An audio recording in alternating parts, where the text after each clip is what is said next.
Hi everybody, this is Arkady Frekhtman. I'm a New York City personal injury trial attorney, and today I wanted to tell you a story about something I learned from the New York Trial Attorneys Listserv.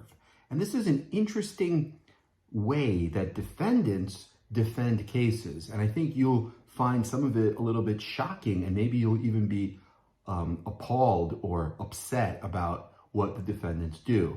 So in a regular case, what the defendants have to do in New York is they have to serve what's known as a 3101D expert exchange. And that goes from the civil practice law and rules, known as the CPLR, and that's just a section, 3101D. It governs expert exchanges. So if you have an expert, you have to serve the experts, usually you have to serve like a cover letter.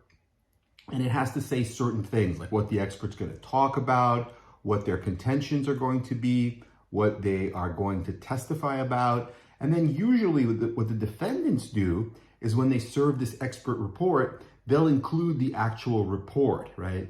So the plaintiff's attorneys, we can, if we want, also serve our own 3101D for the plaintiff's doctor, but we don't always have to because sometimes we have treating doctors. These are just doctors that the injured client goes to, and the injured client just gets medical care, medical treatment from these treating physicians. So you don't have to serve an expert report for treating doctors.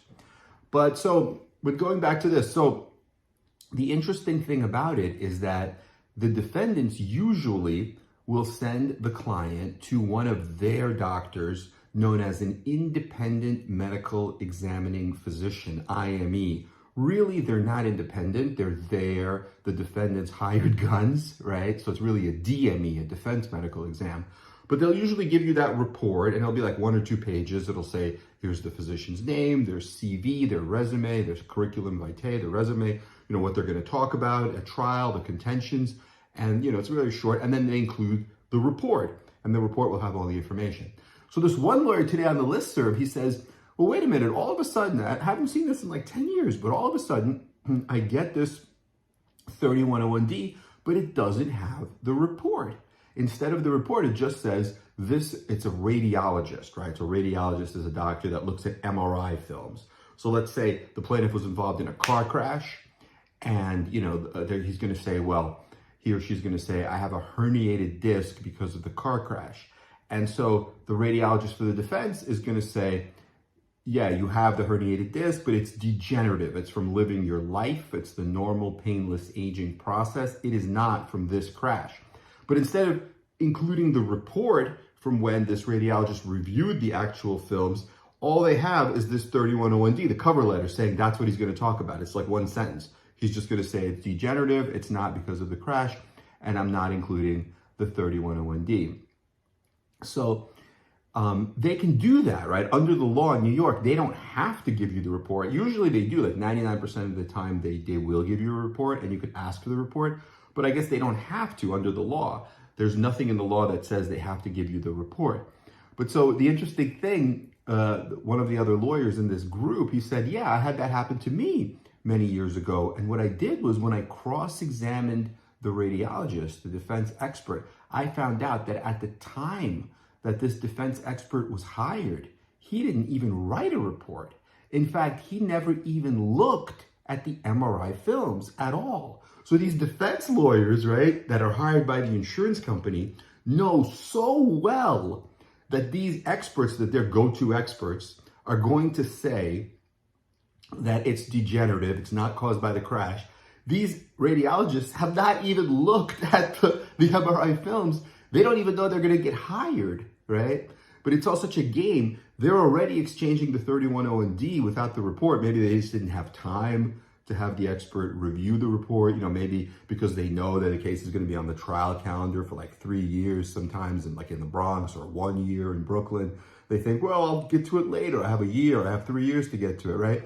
But it's so appalling, right? These doctors are saying that it's almost like, they threw out the Hippocratic Oath, right? They threw out their medical ethics because instead of even examining the MRI films or even seeing the patient or doing any kind of due diligence, they're saying right from the get-go, hey, this is not traumatic. This is not caused by the crash. This is degenerative. I'm going to testify to this. And then later, I guess they will examine the films and issue a report, and then that'll come in a supplemental exchange. But you see what they're doing? And the lawyer actually said that he cross-examined one of these doctors on that, and the doctor on the stand, because he just exchanged that cover letter of what he's going to testify to without the report.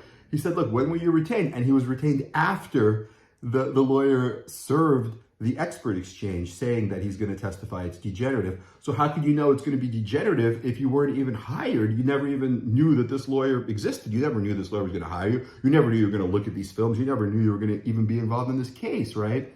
And then the jury got so mad at that doctor that they allowed for a really large 7-figure, multi-million-dollar verdict in that case. So I say kudos to that lawyer. Good job. That's a good cross-examination. And it's just appalling that these defense lawyers are even doing this.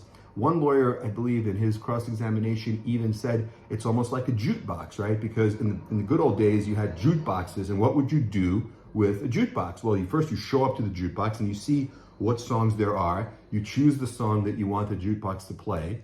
And, when you choose the song, what do you have to do? You have to take out money and put money in the jukebox. And once you put money in the jukebox, then you choose the song, and then the jukebox will play the song that you chose, right? And it's almost the same thing with these experts, because that's what the defense lawyers are doing, right? They're choosing the song that they want to play, this degeneration song. They put in the money, and then they know what song the expert is going to play. They know it so well that they don't even have to have the expert review the file, look at the films, or even, see the patient or do anything, but they already know what the opinion is going to be. So I just thought that I would share that with you about how this litigation game, goes on, and it's a little bit unfair, but hopefully, the judges are going to crack down on this and not allow it, and we're going to have more fair trials and fair discovery from both sides, because that's really not something that should be going on. Okay, everyone. Thank you so much. Please like and subscribe to our channel. Let us know what questions you have. We are here for you. And all the best. And please, let us know what questions you have, because we want to create new content that answers your questions and that is helpful for you, because it's all about helping serious injury victims and their families. Okay, talk to you soon. Bye-bye.